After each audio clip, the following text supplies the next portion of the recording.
What is up, ladies and gentle turds? It is Philly the Kid back at it again after only a month of waiting to return. Yup, here I am. And I just want to say sorry for making you guys wait a month for another spectacular video coming from your boy. The truth is, I've just been kind of teeter-tottering, deciding on what I want to make my channel about. If I want to be a vlog channel, a gaming channel, a commentary channel, but I'm thinking about doing a little bit of mix of everything. But either way, I've realized that I gotta start making videos again, I gotta get back into the grind, and I gotta start building my channel. Which is kind of hard when you really gotta sacrifice some of the big ideas and save them for later and just get out there and do it, you know. I never want to create something subpar for you guys to watch, but unfortunately for now I'm just gonna have to put out as much content as possible as I want, even if it's a little bit subpar. But I promise I'm gonna make it entertaining for the most part for all you guys. So without further ado, let's get into the news. I don't know why I had to rhyme there or do a little song, but whatever, you know, we're gonna get into it. So, China. These mofos have been at it again with their censorship. A lot of you have probably heard, it's been in the news lately, that the NBA has been under fire for some tweets that came out from this guy, Daryl Morey, or some, I don't know his name, I don't watch basketball. But from the looks of it, he's the general manager of the Rockets, and he came out with this tweet saying, "Fight for freedom, stand with Hong Kong," and that blew up. So much controversy coming from that one tweet. And for you guys who aren't hip in the lingo, not into politics, all that stuff, Hong Kong essentially wants freedom from China. It's called the one system, or one country, two systems party-ish thing. And essentially what that is that a long time ago, I think it was 1997, which was when I was born, but they wanted to govern themselves, they wanted to have their own rules, their own laws, and China somewhat agreed to it. They said, you know, we'll let you do all that, but you're still a part of China, so in the long term, you still have to abide by our laws, you still have to agree to our rules, and all of that. So essentially lying and saying, hey, you're your own country, but you're really not.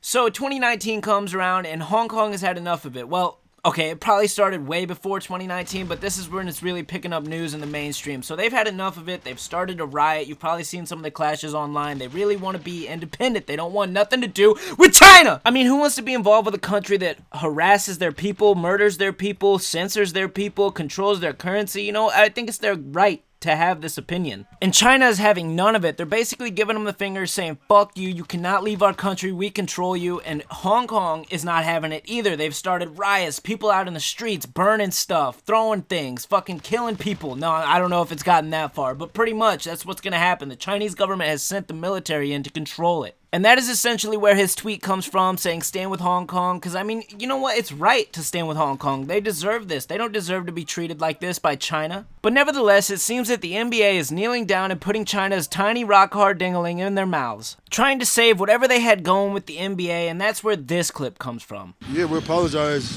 You know, we love China. We love, playing there. I know for both of us individually, we go there, once or twice a year. They show us the most important love. So, we appreciate them as a fan base, and we love everything, they're about, and we appreciate their support that they give us individually and as an organization. So. Now, for the average person, that might seem like they're just trying to reconnect with the Chinese fan base. They really want those players and the Chinese players to connect, and they just want sports to be a whole connection for countries nationwide and all that. But you want to know what I get from this? Please excuse my poorly drawn wiener. I mean, I'm not the best at Photoshop yet, but it's, it's the best I could do. If you think you could do better, hit me up. But yeah, that's essentially what I get from that little press release from that guy, shit, I don't even know his name, James Harden, James Harddick, I don't know, yeah, that's what I get from it. And it really makes you wonder if the NBA is really just trying to reconstruct whatever they had with China so that they can make fans and basketball lovers alike come together and unite over this, or if it's about the, I don't know, billions of dollars that the NBA receives from China. Oh, that could be something. Or not, I don't know. I'm just a kid with a computer and a mic making videos about it on YouTube. But, I don't know, $1 billion, that sounds pretty nice to me. Sounds like a reason that I would want my players to go play in China and be broadcasted in China. I don't know, maybe it's not about the money. Maybe it's really about all these players that just want to get together and have a good time for the nations, Pause, nah, it's all about the money. It's always about the money. If you don't think that they don't care what the public thinks about this and that they're just trying to get their dollar bills, yeah, then you're wrong. I'm sorry, I hate to break it to you. No matter how kind-hearted you are, no matter how much you want to believe the NBA would do nothing wrong, yeah, they're just doing it for the money. They're going so far that they're trying to make this Daryl guy quit his job and step down as the general manager while at the same time saying they support his freedom of speech. Let me tell you something. No, you don't. If you're trying to get him to step down after stating his opinion and giving an opinion on something that the Chinese government doesn't agree with, and you want him to step down because of that, you do not support his opinion or his freedom of speech. It's completely hypocritical. It's like, yeah, you know, we agree with your opinion, but shut the fuck up. We need our money, boy. But all of these attempts have seamlessly failed, and they're not going through. It appears that the reconnection will not be made because the Chinese government has said that they will ban preseason games and may go even further after that. So no matter how hard the NBA wants to get down on their knees and blow China, it appears that China's not willing to receive because they do not like our opinions. Which, you know, it says a lot more about the United States than it does China, because China's a communist country. They're not gonna listen to us. They're gonna fucking do whatever they want. You know, it's their opinion. But the fact that the US is kneeling down and trying to suck up and be like, hey, we want your money, please, we'll do anything, we'll do whatever you want, it just makes America look pathetic. Like, you would expect the NBA to stand up and say, damn right, we support freedom of speech and Hong Kong. If you don't like it, scat, we don't want your money. But nope, it's the complete opposite. And if you thought it was just the NBA, haha, my friend, you would be wrong. Thank you, Susan. Please stick around with us if you can. It's not just the NBA. Other American companies are bowing to China as well. Video game developer Activision Blizzard removing a gamer because of some pro-Hong Kong comments that gamer made. Vans, the company, pulling its shoe depicting Hong Kong protesters after facing a China boycott.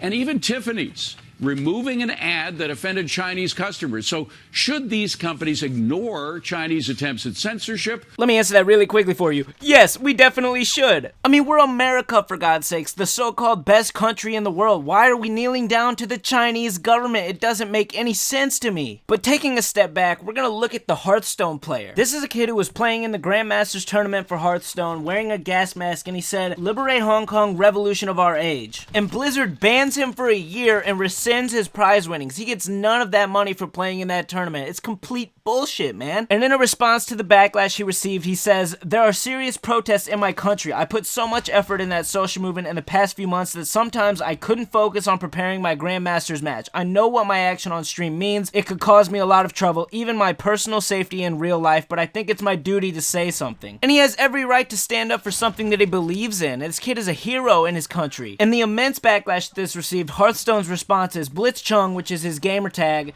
violated section 6.1 of the tournament's rules, which prohibits players from doing anything that offends a portion or a group of the public. Grandmasters is the highest tier of Hearthstone esports, and we take tournament rule violations very seriously. While we stand by one's right to express individual thoughts and opinions, players and other participants that elect to participate in our esports competitions must abide by the official competition rules. In other words, Activision and Blizzard are saying, hey, you pissed off China, so we're taking your money and you're banned from our game. Like, are you kidding? This kid was just standing up for his country that's being oppressed by a communistic country. Shouldn't America be all behind this? Like, isn't that what we fought like 4 wars over? I don't know, maybe it's just me, but I think America is becoming the communistic country now. Every day it just seems like there's more and more censorship happening in the country of the home of the free and land of the brave, or whatever the old saying is, you know? You can't even criticize another country that's communistic, which we hate apparently, without having backlash and getting banned from things or turned offline essentially. But none of this came with zero backlash, mind you. Activision stocks plummeted the day that this happened, which they've been going down for a minute, but ever since they banned this kid, it's been dropping. If this doesn't signal to these companies that you need to stand up for your players and what they believe in and give them a right to talk about whatever they want to talk about, then I don't know what will. Like, do they not see that it's a terrible business decision to ban a player for the freedom of speech that we are supposed to have in this country, regardless of where he's actually from and who doesn't support him? Like I said, it seems more and more like the United States is just somebody looking for a dollar instead of standing up for the rights that we have, or that we're supposed to have. Oh my god, it's not over yet. I know you thought it was, but you're wrong. We got more. South Park, everybody's favorite TV show, or at least mine, is now banned in China. I know, shocker, right? No, not really, but they got banned because they apparently depicted the Chinese government in an unjust light. They didn't give them fair trial, or whatever the hell. They were comparing Xi Jinping, which is the president of China, or if you want to call it president, he's really a dictator, but they depicted him as as Winnie the Pooh, which, if you didn't know, is banned in China. Pooh's banned in China because apparently he kind of looks like the president, blah, blah, blah. There was even a college student who posted it on social media like a side-by-side comparison, and now that kid's in jail. Like, the Chinese president must have a super, like the most smallest dick there's ever been, like microscopic, if he's upset about Winnie the Pooh kinda sorta looking like him, which I mean he kinda does. Like, what a pussy. How sensitive do you have to be to ban a cartoon in your country because people say that he kinda looks like you? Like, China must be such a dull place. I feel so bad for their people because, like, they can't even crack jokes without almost getting their heads cut off or something like that, or being jailed. But oh my god, I just can't handle it. Fucking Winnie the Pooh, dude. Like, imagine I go to China and I dress up in a Winnie the Pooh costume and they jail me. I can't rely on the American government to get me back because I'm not worth $1 billion.